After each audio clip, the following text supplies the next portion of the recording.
교회의 회복을 넘어 사랑으로 올해 8번째 에베소서 말씀을 보고 있습니다. 여러분이 기도해 주셔서 저는 후쿠오카와 또 나가사키라고 하는 두 곳에 선교를 잘 다녀왔습니다.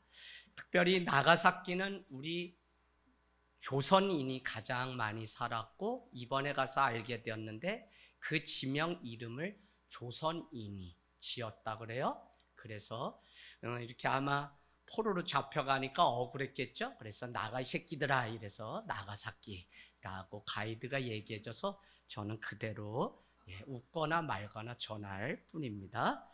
여전히 암흑이 가득한 그곳에 쿠슈 대학을 나오신 한 목사님의 헌신을 통해 28년 동안 목회하시고 돌아오신 우리 송재성 목사님에 의하면 평생 5명을 내가 세례를 주지 못하고 왔습니다 할 정도로 불모주인 그곳에 작년 한 해 그 대학의 엘리트들이 5명이나 세례를 받는 일들이, 그래서 학교 안에 놀라운 일들이 일어나고 있는 것을 보았습니다. 일본은 우리가 잘 아는 것처럼 그 천황과 막부 쇼군에 의해서 통치가 계속되어 왔고요.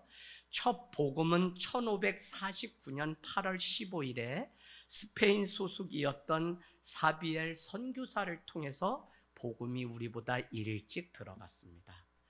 그럼에도 불구하고 지금 8만 가지의 신과 0.5%의 그리스도인이 존재하는 것을 보면 왜 그럴까를 우리는 늘 생각해 볼 필요가 있죠. 1800년대라고 하는 1549년도라고 하는 이것을 우리는 좀 눈여겨보아야 되는데, 이미 1517년에 종교개혁이 있고 오직 말씀이라고 하는 캐치프레이어가 있었는데, 그 스페인의 사비엘 선교사가 들어올 때 전해진 그 복음은 말씀이 아니라 캐톨릭식의 선행을 위해서 구원을 받는 그것이었기 때문에 그들은 말씀이 없었다는 사실을 알게 되었습니다. 그런가 하면 우리에게 복음을 전해주었던 언더우드와 또 아펜젤러와 같은 사람은 개화파라고 하는 일제시대에 일찍이 건너간 그들에게 복음을 전할 뿐만 아니라 교리를 가르치고 또 한국 사람에게 한국어를 배우고 일본에서 머물렀던 시절이 있는데, 그때 교리를 듣고 일본어가 아닌 한국어본 마가복음 최초의 복음서를 이렇게 써서 번역했던 것이 자기의 이름을 따서 이수정 보온이라고 말해요. 이 말씀이 왜 중요하냐면 한국의 복음을 가지고 왔던 아펜젤러와 언더우드는 이수정이라고 하는 그 마가복음 성경을 가지고 우리에게 최초로 와서 복음을 전했다는 것이죠. 그래서 많은 세월이 흐른 후에 우리 대한민국은 25%에 해당하는 그리스도인이 존재하는 것을 보면 영원한 것은 말씀밖에 없다는 사실을 우리가 역사의 교훈을 통해 깨닫게 됩니다. 저는 오늘 드리는 이 예배가 그냥 왔다 가는 예배가 아니라 하나님의 말씀 가운데 영원히 거하고 그 말씀이 없어지지 아니할 풀과 꽃과 같은 것이 아니라 영원히 우리에게 약속이 되어 우리를 생명의 길로 인도하는 그 말씀이 되기를 원합니다. 여러분, 오늘 이 에베소서는 인생의 막다른 골목 가운데 복음을 전하다 옥중에 갇힌, 로마라고 하는 옥중에 갇힌 그곳에 사도 바울이 지금도 핍박 가운데 위로와 소망이 필요한 에베소 교회와 성도들을 향한 위로며 격려했던 그 한 복음서가 에베소서입니다. 이 에베소서를 통해 교회가 무엇이고 또 믿는 성도의 삶이 무엇인지를 우리에게 그 정체성에 대해서 계속적으로 언급해주고 있는 것이죠. 그래서 여러분, 우리는 가장 어려운 때도 내가 누구인지를 아는 그 정체성만 분명하면 넘어지지 않고 우리는 나를 부르신 부르심의 상을 향해서 갈 수 있기 때문에 오늘 이 말씀은 우리에게 정체성을 가르쳐주고 있습니다. 그래서 제가 한번 복습을 해보면 성경 1장을 펴놓으세요. 1장 1절에 하나님의 뜻으로 말미암아 사도된 바울, 종이 된 바울. 그래서 사도 바울뿐만 아니라 교회를 믿는 성도인 우리는 하나님의 뜻으로 말미암아서 우리가 성도가 되었다라고 하는 사실이 너무 중요하고요. 또 한 가지는 에베소에 있는 성도들, 또 한 가지는 뭐라고 말씀하고 있냐면 예수 안에 있는 신실한 자들이 바로 교회고 우리라고 하는 사실입니다. 제가 이렇게 이야기하면 목사님 저 신실하지 않은데요 라고 말할 수 있어요. 바로 그 지점에 구원파들이 와서 당신이 무슨 거룩하고 흠이 없냐라고 말을 우리에게 묻습니다. 그래서 주저할 때마다 우리는 하나님이 그렇게 우리를 만드시고 가도록 하셨다고 하는 분명한 확신이 우리 가운데 중요하다는 것입니다. 3절 말씀해 보세요. 이미 하늘에 속한 모든 신령한 복을 받은 것이 교회며 성도다. 그래서 우리가 받을 복이 또 있는 것이 아니라 예수 그리스도, 그분이 이미 우리에게 복으로 오셨다는 사실. 4절 말씀은 택하시고 예정하사 우리를 거룩하고 흠이 없게 하셨다. 그게 우리의 정체성이라는 거예요. 자, 그런가 하면 5절 말씀은 그의 기쁘신 뜻 안에서 우리를 뭐라고요? 우리를 예정하셨는데 하나님의 아들들로 예정. 양자를 삼으셔서 우리가 하나님의 자녀로 주님이 부름받은 것이 뭐냐면 교회고 성도라고 하는 이 정체성을 우리에게 또 가르쳐줘요. 6절은 거저 주시는 바 그것이 곧 은혜인데 그 은혜의 영광을 찬송하는 자들의 모임이 교회라는 거예요.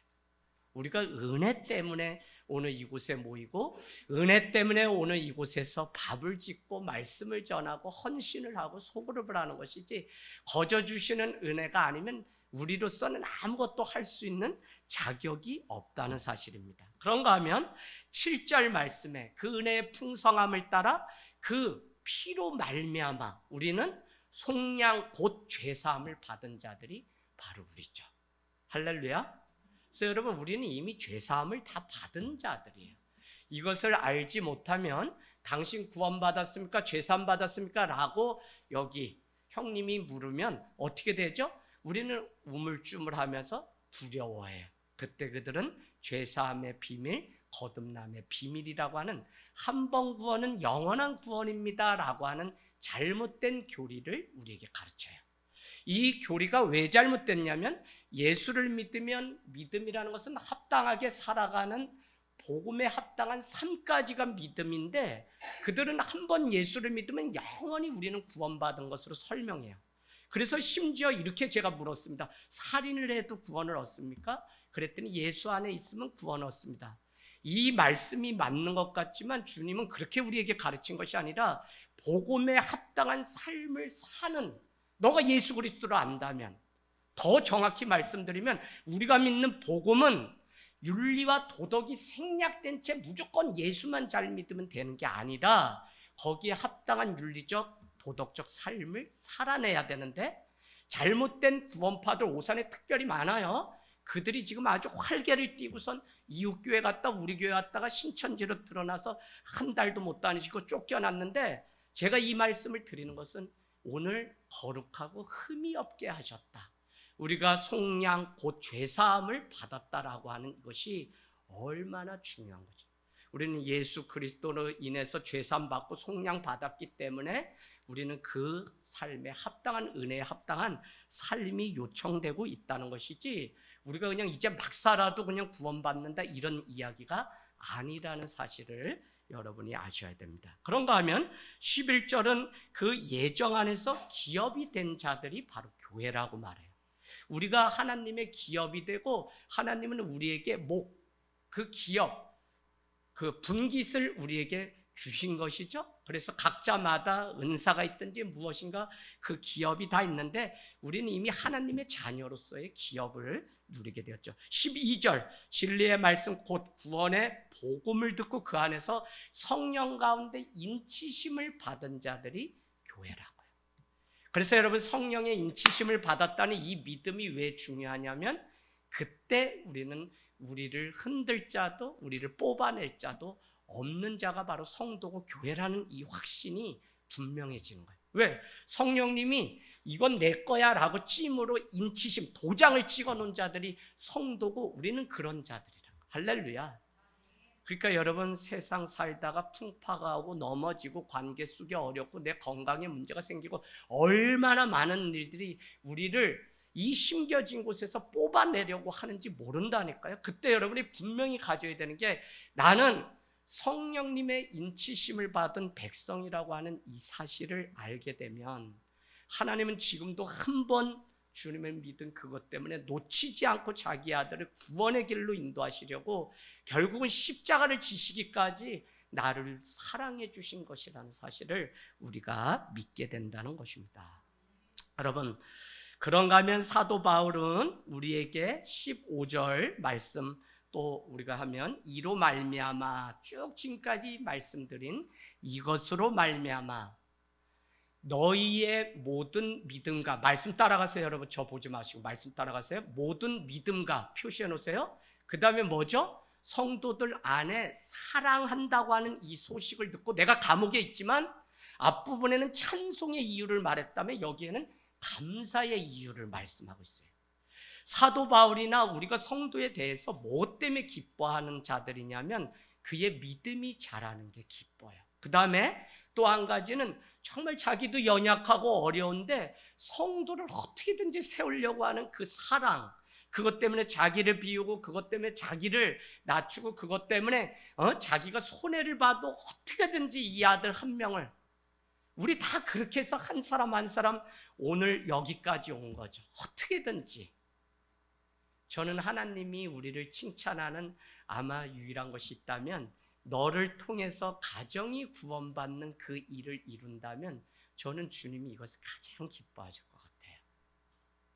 자, 그래서 우리는 계속적으로 모든 믿음과 모든 성도를 향한 사랑으로 주님이 칭찬하시는데, 중요한 것은 지난주와 지지난주에 우리가 말씀 나눴던, 그래서 사도 바울은 내가 너희를 기억할 때마다 감사함으로 기도한다고 하는데, 기도의 내용을 두 가지를 보았죠. 그런데 오늘 마지막 한 가지를 더 보려고 하는데, 그 첫 번째가 무엇이었냐면 17절에 보니까 사도 바울이 교회를 향한 기도는 하나님을 알게 해달라는 거였다는 거예요. 우리의 힘으로 알 수 없기 때문에 지혜와 계시의 영을 부으사 이들이 하나님이 누구신지를 알게. 그래서 우리가 오늘 교회를 모이는 이유, 예배 앞에 말씀 앞에 살아가는 이유는 하나님이 누구신지를 알기 위해 지금. 그래서 교회는 제가 서두에도 말씀드린 것처럼 영원한 교회는 말씀 있는 교회고, 말씀이 성도 안에 있으면 그 교회는 뽑아내고 해야 할 자가 없어요. 그런데 말씀이 없게 되면 다 넘어지고 우르르 모였다 우르르 25%가 10%도 되지 않는다는 통계, 코로나 3년 사이에 일어난 일입니다. 앞으로 또 이런 일이 있으면 아마 1%, 2%. 그러나 진짜 말씀 가운데 우리가 살고 날마다 기도하건대 지혜와 계시의 영을 나에게 부어주셔서 하나님의 깊은 것까지 통찰할 수 있도록, 깨달을 수 있도록 하나님 알려주세요라고 우리가 기도한다면, 하나님은 우리에게 하나님을 계시하시고 보여주셔서 그분 안에 살아가는 풍성함을 누리게 할 것입니다. 자, 두 번째 기도는 무엇이었냐면 18절 보세요. 나의 마음의 눈을 밝혀달라. 너희의 마음의 눈을 밝혀달라. 참 이 사도 바울은 문학가하고 신학자인데 마음에도 눈이 있구나. 마음에도 눈. 마음의 눈이 온전코 이 말씀의 렌즈를 온전히 통과하지 못하면 상처라는 자국이 남게 되는데, 평생을 어떤 사람은 그것 때문에 살아가기도 해요.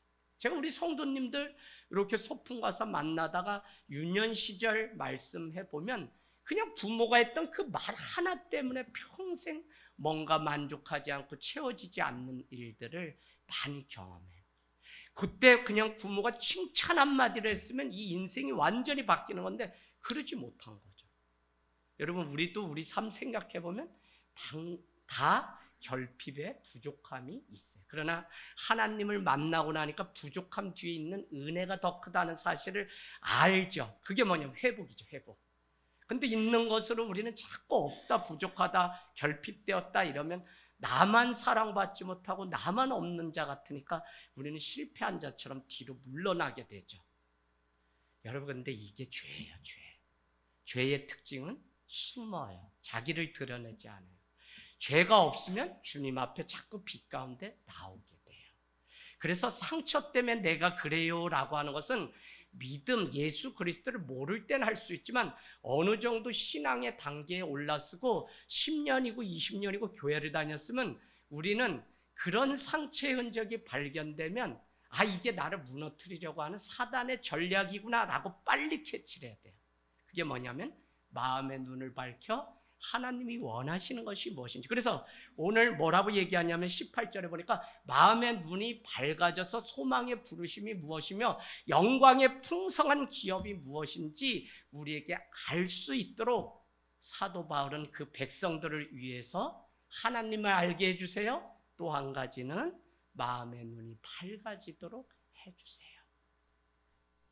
참 그냥 어떤 사람은 같이 세상을 살아도 마음이 그렇게 따뜻한 사람이 있어요. 그건 부모의 성품이 그렇다지만 사실 그 가문에 마음이, 내 심령이 깨끗한 가문들이 있어요. 그러면 좀 더 다른 사람에 비해서는 따뜻하게 보고 무엇인가를 긍정적으로 보는 그 눈들이 있어요. 참 목회자가 되면서 날마다 훈련받는 거 여러분 뭔지 아세요? 사실 이거더라고요. 마음. 그래서 지난해에도 코로나 때 우리가 애쓰도록 죽으면 죽으리라 한 해 우리가 말씀 나눴다면 작년에는 내면의 영성에 대해서 마음에도 온도가 있고 속도가 있고 눈의 밝기가 있고 또 빠르기가 다르고 하는 우리가 내면에 대해서, 그래서 이 내면이 하나님이 머무시는 성전이기 때문에 우리가 늘 우리의 마음이 하나님이 계신 전이 되어야 된다는 이 말씀을 작년에 나눴습니다. 여러분, 오늘 또 이어서 우리에게 중요한 말씀을 하고 있는데 사도 바울의 세 번째 기도 제목은 다른 것이 아니라 한번 볼까요? 19절에 중 가운데 베푸신 능력의 지극히 크심이 어떠한 것을 알기를 간구한다는 거예요. 이 말씀이 무엇이냐면 하나님이 우리에게 베푸신 능력의 크심이 얼마나 큰지를 알게 해달라고 기도하는 거예요. 핍박 가운데 있는 에베소 성도들이 얼마나 미래가 확실하게 보장되어 있는지 알게 해달라고 하는 기도라니까요. 그래서 19절에는 베푸신 능력의 지극히 크심이 어떠한지 깨닫고 이해하고 알게 해달라고 기도해요. 저는 이게 왜 중요하냐면 우리 역시 고난 가운데 있을 때가 있는데 하나님이 함께 하신다고 하는 그 능력을 우리가 알고 깨닫게 되면 내가 받고 있는 고난보다 하나님의 능력이 더 크심을 보게 되고 어떻게 해요? 겨울이 봄을 이기지 못한다는 사실을 깨닫게 돼요. 할렐루야. 봄이 왜 왔어요? 겨울보다 강하기 때문에. 사시사철이 있는 대한민국은 그래서 사계절 하나님의 섭리 가운데서도 얼마나 많은 것들을 깨달을 수 있는지 몰라요. 겨울에 가볍게 이겨내기 위해 모든 걸 덜어내는 버림의 영성이 있다면 봄은 다시 태어나는 본 어게인, 회심해서 다시 예수 그리스도로 태어나는, 그렇기 때문에 봄이 겨울을 이기는 것입니다. 자, 그래서 우리가 고난보다 더 크신 하나님을 알게 해달라고 오늘 사도 바울이 간절히 에베소 교회를 위해서 기도하는 그것을 우리는 알고 그분의 능력에 대해서 의심하지 않고 오히려 어려움 때문에 그분을 더 의지하게 되면 우리가 두 가지 기도했었죠. 첫 번째가 뭐예요? 그 고난 때문에 하나님을 더 밝히 알게 되는 것이고 그 고난 때문에 부르심의 소망이 무엇이고 또 하나님의 풍성한 영광의 기업이 무엇인지 마음의 눈을 밝히 열어서 보게 돼요. 그래서 우리는 이 세 가지가 다 연결이 돼요. 여러분, 오늘 이 말씀 들으면요, 저녁마다, 아침마다, 점심때, 식사 때마다 말씀 세 가지를 놓고 여러분 계속 기도해요. 오늘 소그룹 모임 때 바울의 기도와 나의 기도는 어떻게 다른지 한번 나눠보세요 라고 하는 질문지가 있습니다. 세상의 것들 날마다 구하는 우리가 아니라 가장 성도로서의 기본적인 원초적인 기도 제목이 바로 하나님을 내가 날마다 알게 해주세요.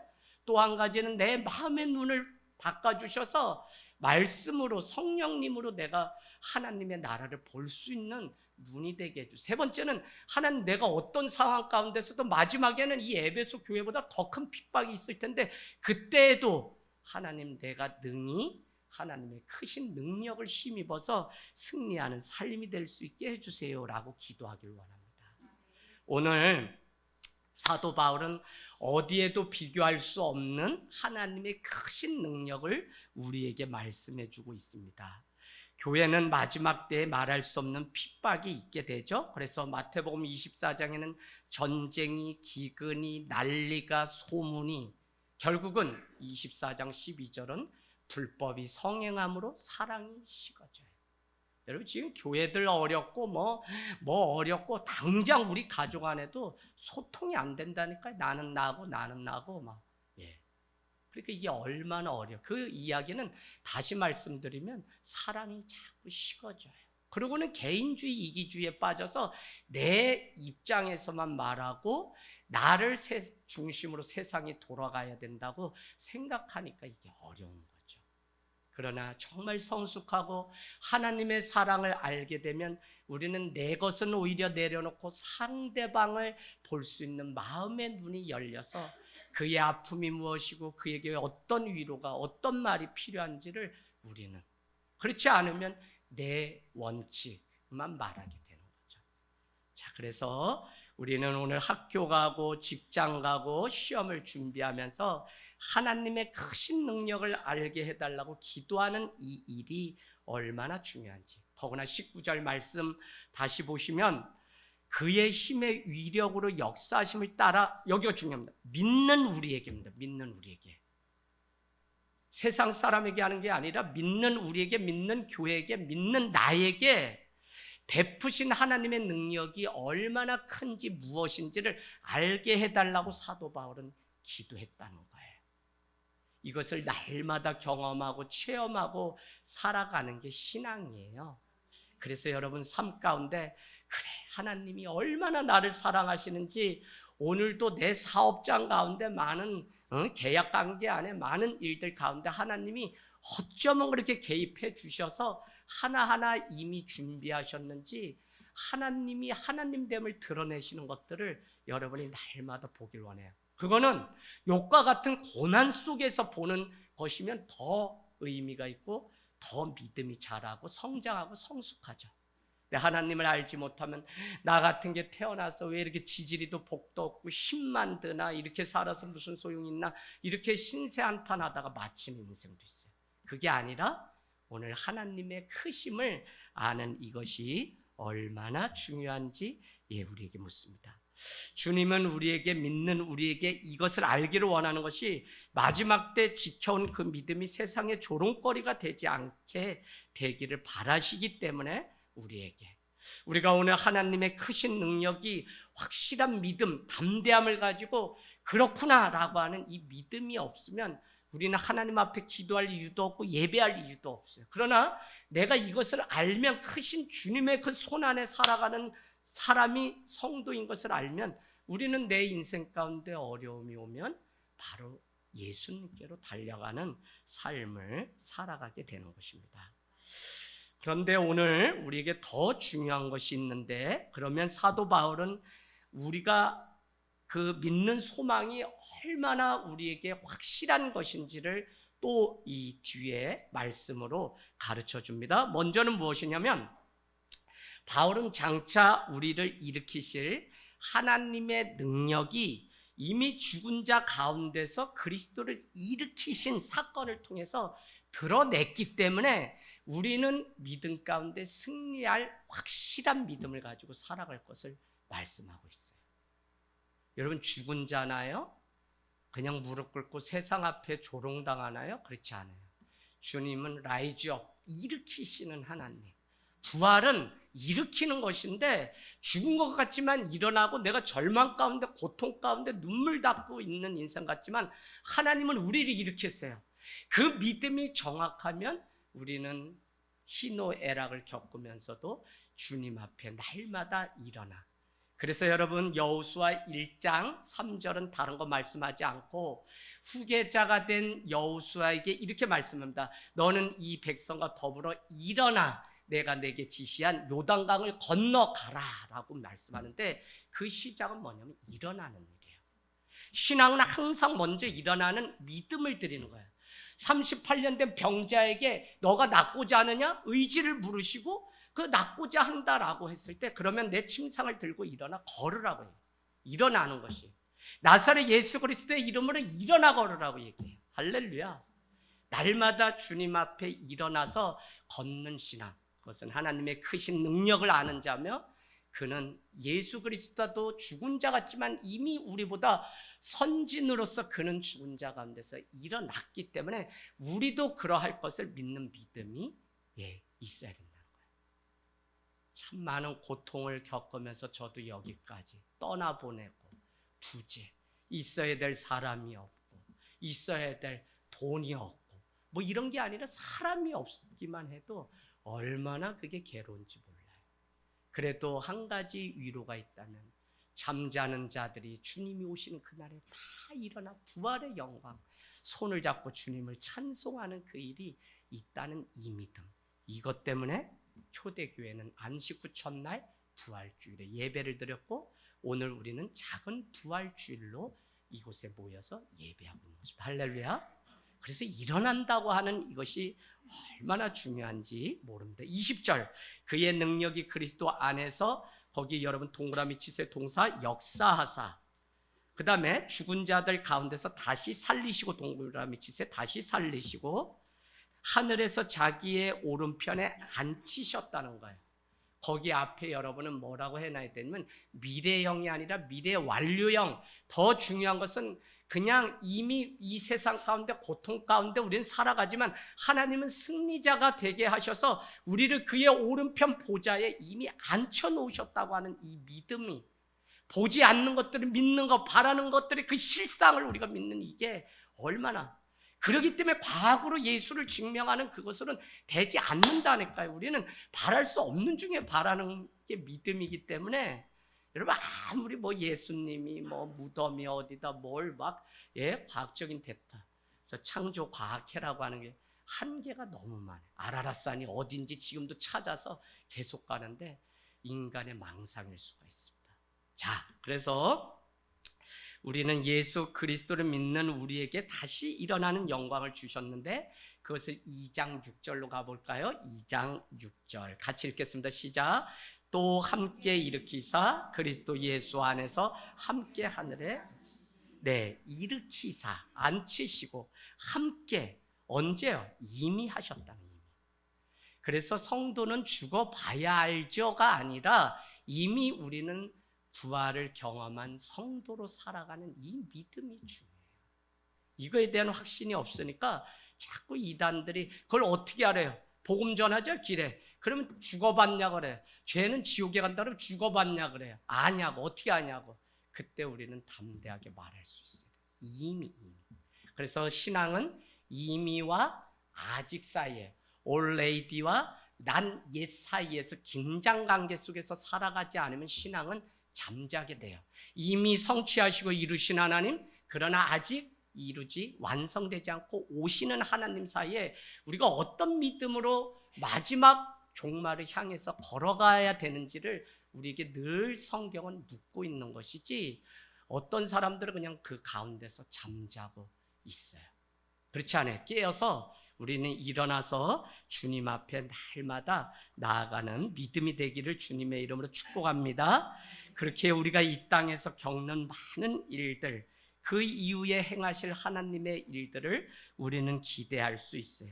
우리를 일으키실 사건의 예고편에 불과한 것이 오늘 우리가 당하는 고난이고 어려움이지 이것은 이미 죽은 자 같지만 부활하시고 승리하시고 일으키신 하나님이 약속하신 그 약속이 일어나는 그냥 전초전에 불과하다는 사실입니다.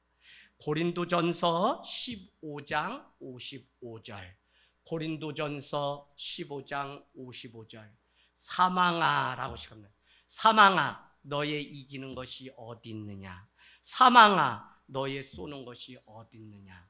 사망은 이길 수가 없다고 이렇게 말씀해요. 어디에도 없다는 거예요. 이길 수도 없고 쏠 수도 없는 것이 이 사망이에요. 왜? 로마서는 우리에게 이렇게 말씀합니다.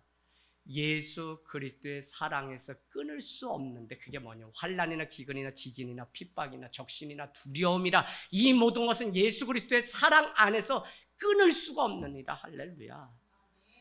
이 믿음이 우리 안에 있을 때 우리는 부활의 참 신앙 가지고 살아가요.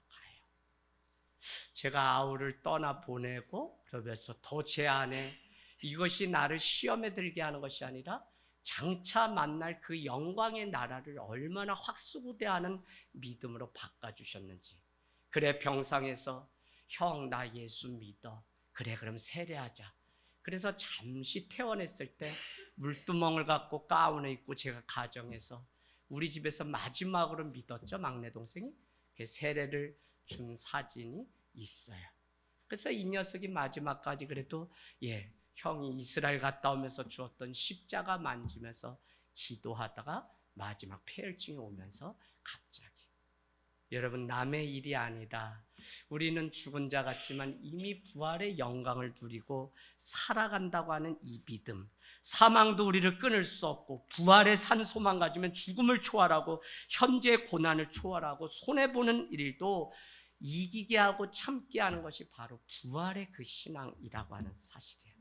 그래서 살아가면서 답답하죠? 하나님이 우리의 전체가 어떻게 될지 한 번에 풀시나리오로 보여주시면 좋은데, 우리가 살아보고 성경을 우리가 제대로 이해하면 한 번에 보여주시지 않고 주님은 스텝 바이 스텝으로 조금씩 조금씩 열어주세요. 어느 정도로? 순종하는 만큼만 보게 하세요. 참 저도 이게 답답했대요. 어느 날은 청계산에 가서 하나님, 내가 아주 도통해가지고 한 번에 그냥 내 인생뿐만 아니라 다 좀 보여주세요. 뭐 어디 집회 갔더니 저한테 손 얹고 뭐 그냥 주의 종이 돼야 된다 할 때 기분이 얼마나 나쁜지.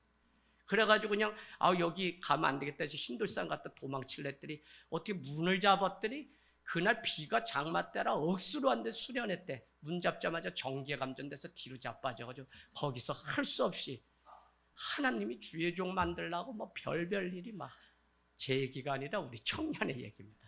어쨌거나 제가 전도사 때 처음 들고 왔는데 하나님의 구원은 어떻게 해서든지 그냥 살리려고 몸부림을 치세요. 아니, 멀쩡하게 지은 그 큰 건물에 손잡이 잡았는데 전기 먹고 쓰러지면 그거 문제 있잖아요. 근데 그 다음 사람들도 많이 잡았는데 아무 이상이 없었어요. 그래서 제가 하나님이 정전기가 세게 해가지고 얘가 순간 연약해서 뒤로 자빠졌나? 그런 생각이 들 정도로. 참 하나님의 일하심은 오묘하고 그때마다 하나님이 베푸신 능력의 크심이 어떠한지를 우리에게 보게 하시려고 하는. 그러고 보면 고난도 우리를 넘어뜨리는 게 아니라 믿음의 눈으로 보면 하나님의 크심. 출애굽기 14장 14절은 너희는 가만히 있어 내가 하나님 됨을 알지어다 라고 말씀하시고는 이 일을 마치고 홍해를 건널 때 뭐라고 이스라엘 백성들에게 말씀하냐면, 바로와 그 백성이 나로 하여금 여호와가 누구인지 알게 하려고 내가 이 일을. 10가지 재앙의 목적이 그들 벌 주려는 게 아니라 하나님의 크심이 어떠한지를 알게 하려고. 그래야만 그 크심 앞에 그들이 손을 들고 하나님을 믿을 수 있기 때문에 하나님의 놀라우심이 다 감춰져 있어요. 여러분, 눈물 없는 인생이 어디 있어요? 다 있지. 그러나 그 눈물 닦고 하나님의 영안의 눈으로 안목이 열려서 하나님의 일하심을 바라보게 되면 그 일 뒤에는 하나님의 크심을 드러내려고 다른 사람이 겪지 않는 고난도 고통도 내가 겪게 하심을 봐요.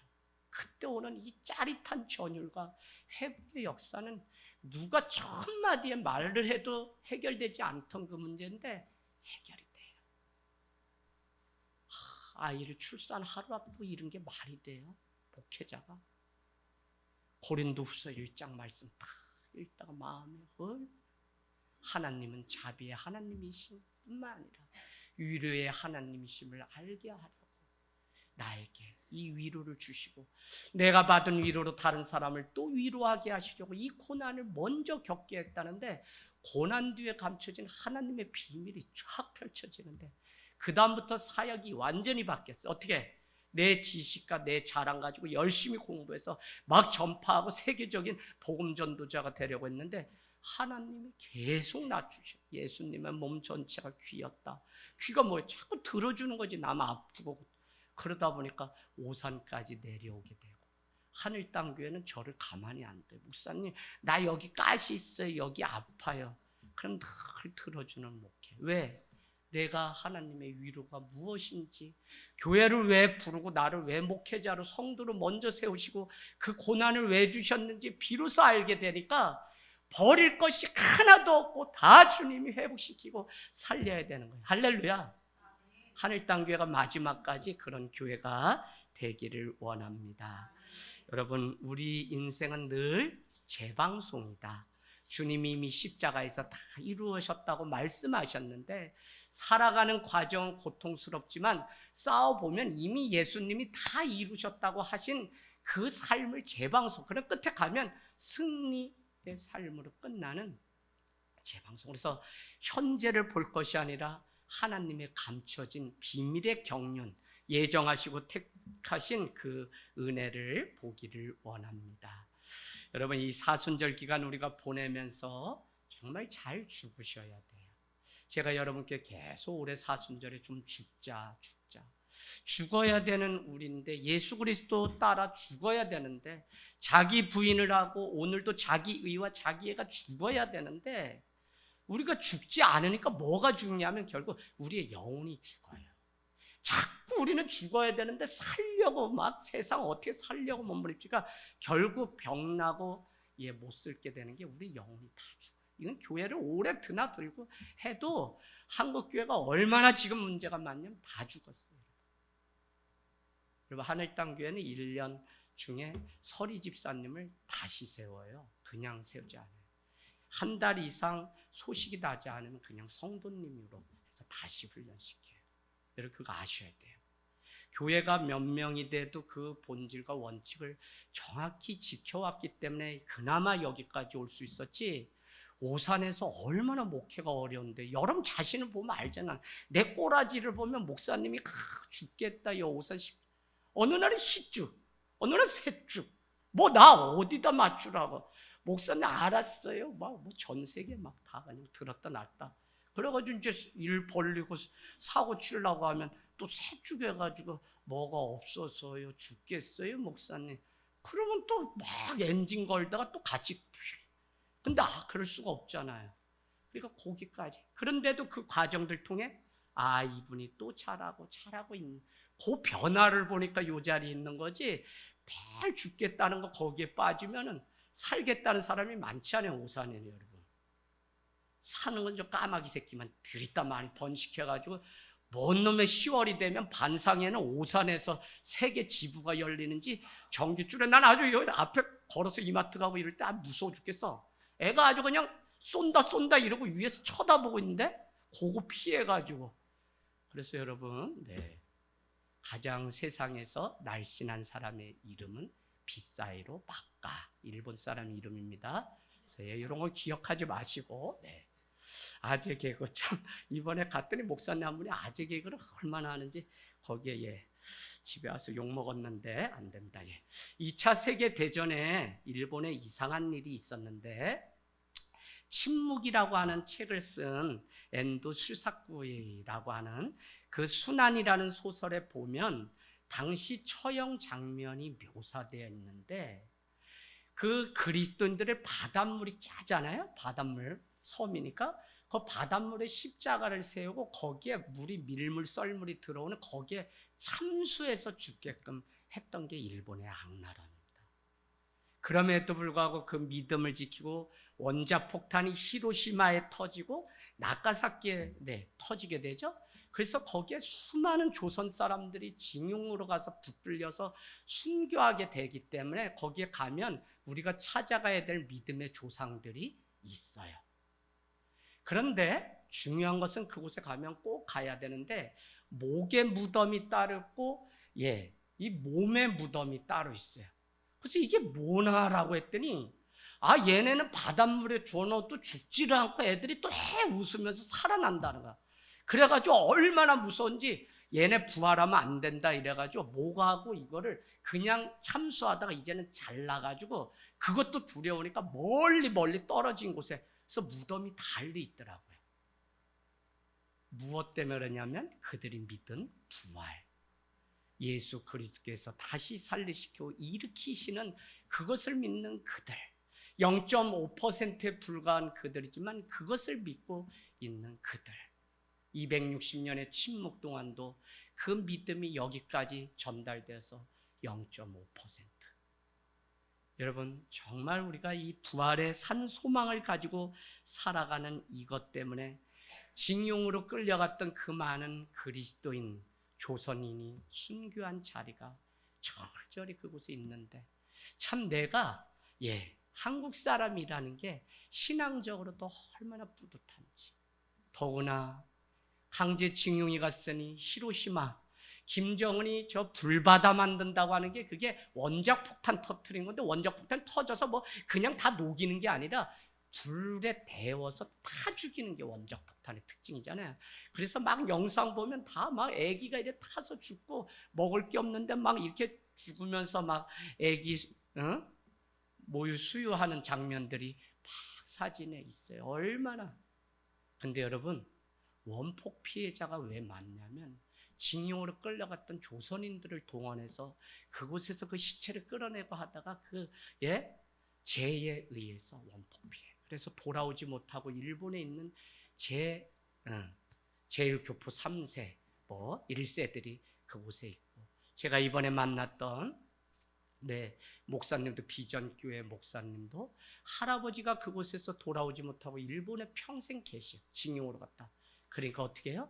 20살에 할아버지가 계신 일본에 가서 공부를 하다 보니 일어를 완전히 일본 사람처럼 잘하니까 복음을 마음껏 자유자재 전하는 것을 보았습니다. 여러분, 에베소 교인들은 두려워하기보다 오히려 확실한 소망을 품었는데, 그것은 다른 것이 아니라 21절, 22절에 보니까 모든 통치와 권세와 능력과 주권과 이 세상뿐 아니라 오는 세상에 대해서도 모든 이름 위에 뛰어나신 분이 우리가 믿는 하나님 예수 그리스도라고 하는 이 분명한 믿음, 소망을 놓치지 않고 살아갔기 때문에 그들은 승리할 수 있었습니다. 우리가 지금 세상에 통치받는 이게 문제지, 우리가 정말 우리를 통치하시고 주권자가 되시고 주인이신 분이 예수 그리스도라고 하는 이 분명한 믿음만 있게 되면 어떻게 해요? 모든 이름에 뛰어나실 뿐만 아니라 22절, 또 만물을 그의 발 아래 복종하게 하시고 그를 만물 위에 교회의 머리로 삼으세요. 예수 그리스도를 교회의 머리로.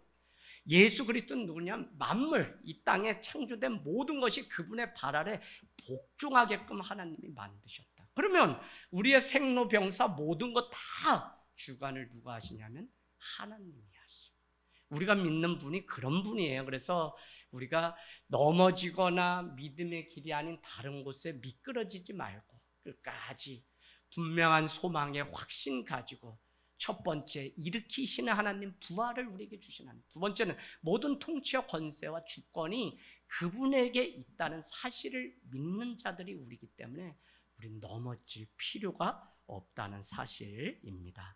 그런가 하면 22절 가보세요. 만물이 그의 발 아래 복종하고 그를 만물 위의 교회로 머리로 삼으셨다. 그래서 예수 그리스도를 교회의 머리로 삼으시고 몸을 관할하도록 만드셨는데, 머리이신 예수 그리스도, 몸을 이루는 각 지체된 우리 교회죠, 통치와 권세와 능력과 주권을 가지고 계신 분, 그분을 믿는 자들의 모임이 우리이기 때문에 우리는 자꾸 세상에 내가 조종당하고 그 통치를 받으니까 두렵고 염려가 되지, 우리를 지으시고 만드신 분이 하나님이기 때문에 난 그분만 내가 믿고 그분만 주인으로 삼는다는 믿음이 정확하면 우리를 넘어뜨릴 것이 없는 것입니다. 여러분, 오는 세상, 이 땅의 세상 다 우리는 두려워할 것이 아니라 이미 승리했죠. 그래서 이것을 우리가 믿는다면 교회나 우리 신앙은 성장과 성숙이 분명히 온다는 것입니다. 기억하셔요. 23절에 교회는 그의 몸이니 만물 안에서 만물을 충만하게 하시는 이의 충만이다. 그래서 충만은 우리를 생육하고 번성하고 충만하게 하라고 하는 대위임령을 우리에게 창세기 2장 3장은 주셨다고 말씀했고, 그 충만은 한자로 보면 대나무 두 개가 엮어서 이렇게 비커, 뭐죠? 우리 안에 이렇게 대나무가 엮어진 모양이 이렇게 상형 문자인데, 어쨌거나 처음에는 이렇게 어떻게 돼요? 우리가 물을 담아가려고 소쿠리를 만들게 되면 대나무를 엮어서 만들면 처음에는 빈틈으로 물이 다 새잖아요. 그런데 충만이란 단어는 이 대나무가 엮여서 빈틈이 없을 정도로 물을 자꾸 먹으니까 이게 불고 그래서 빈틈이 없으면 나중에 어떻게 돼요? 물을 부으면 불수록 위로 넘쳐 흐르죠. 이걸 충만이라고 해요. 우리가 예수 그리스도를 아는 지식으로 충만해지고, 그분을 밝히 보는 그 믿음으로 충만해지고, 그분의 크신 능력으로 우리가 충만해지면, 여러분, 그 충만함이 나의 것이 되고, 우리는 세상을 똑같이 살지만 그 충만케 하시는 이의 충만함을 따라서 살아가요. 그래서 우리 이 땅에 살면서 여러분 한 번밖에 없기 때문에 일생인데 째째하게 살지 말고, 제 일부 때도 아주 그냥 두 젊은이한테 그냥 강력하게 얘기했어요. 오다 가다 손님 역할 하지 말고, 정말 한 번밖에 없는 이 청년의 때 하나님 위해서 한번 죽자 하니까 바로 앞에 두 명이 너무 부담을 안고, 그래 또 풀어서 보내주냐고 아주 애먹었어요. 그래서 부침개 껐나 위에 대고 갔더니 아직 부침개가 안 나와가지고 그것까지 먹고 좀 보냈으면, 목회자 그래요. 아유, 이거 센 말씀 가감없이 하고도 저것도 센 거 먹고 튀어나올랴 또. 그래서 그래도 한번 해봅시다. 그리고 뭘로 이루었냐면, 나 월요일부터 강원도에 형제 내년에 같이 식장에 갈 자매 구하러 간다 했더니 아멘 하더라. 그래서 풀어졌어요. 이게 목회가 어려워요, 여러분. 정말 충만케 하시는 이의 충만. 차고 또 차고 또 차고. 이게 뭐죠? 이게 뭐예요? 저수지 인생. 인생 두 가지가 있죠? 저수지 인생, 호수 인생. 저수지 인생은 물이 차고 차면 흘러 넘쳐서 농가 밭으로 가서 곡식을 자라게 하지만, 호수 인생은 거기다 모아만 놓기 때문에 사해바다와 같은 이 호수는 썩은 물이 되고 다 죽어요. 어죽도 없고. 그러나 저기 헐몬산에서 플로잉 워러, 그 흐르는 물, 생명이 흘러내려서 갈릴리 바다에 차면 거기에는 어획량이 왜 풍성하냐면 물이 흘러보내기 때문에. 여러분, 우리가 믿음적으로도 사실은 날마다 이 은혜가 충만해서 흘러보내는 자가 사는 거지, 여기 안에 가다 놓고 계속 있으면 결국 언니가 썩게 돼 있어요. 할렐루야. 그게 뭐냐면 간증이고 전도고, 날마다 하나님을 증거하는 그 믿음, 그 사람이 살아요. 그래서 여러분, 어려운 가운데도 주님 바라보고 승리하게 되기를 원합니다.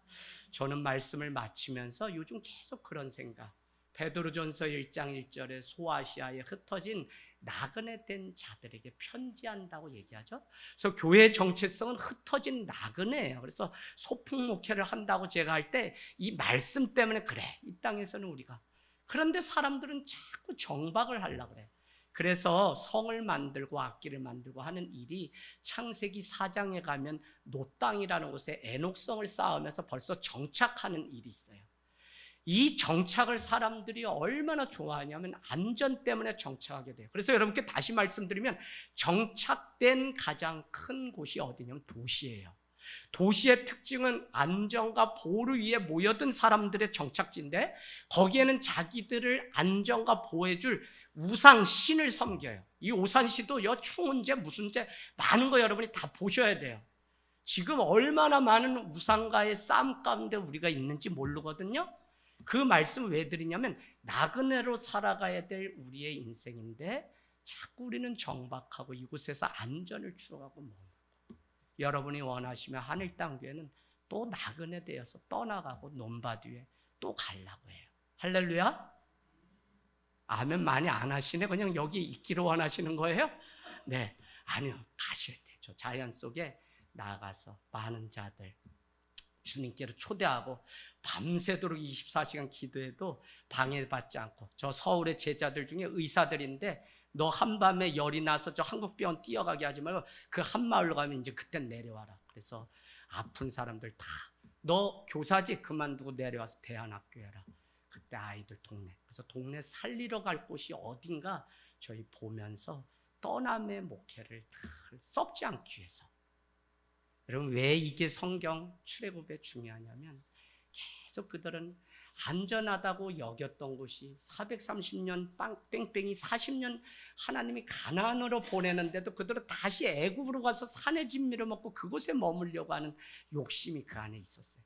그러니까 하나님이 그들을 흩으셔서 광야로 보내신 게 430년 뺑뺑이고, 광야는 하나님만 바라보고 하나님의 은혜로만 살고 하나님 앞에 나는 날마다 고통 가운데 고난 가운데 있지만 그분이 내리시는 그 비로 먹을 물을 삼아서 살던 곳이 광야예요.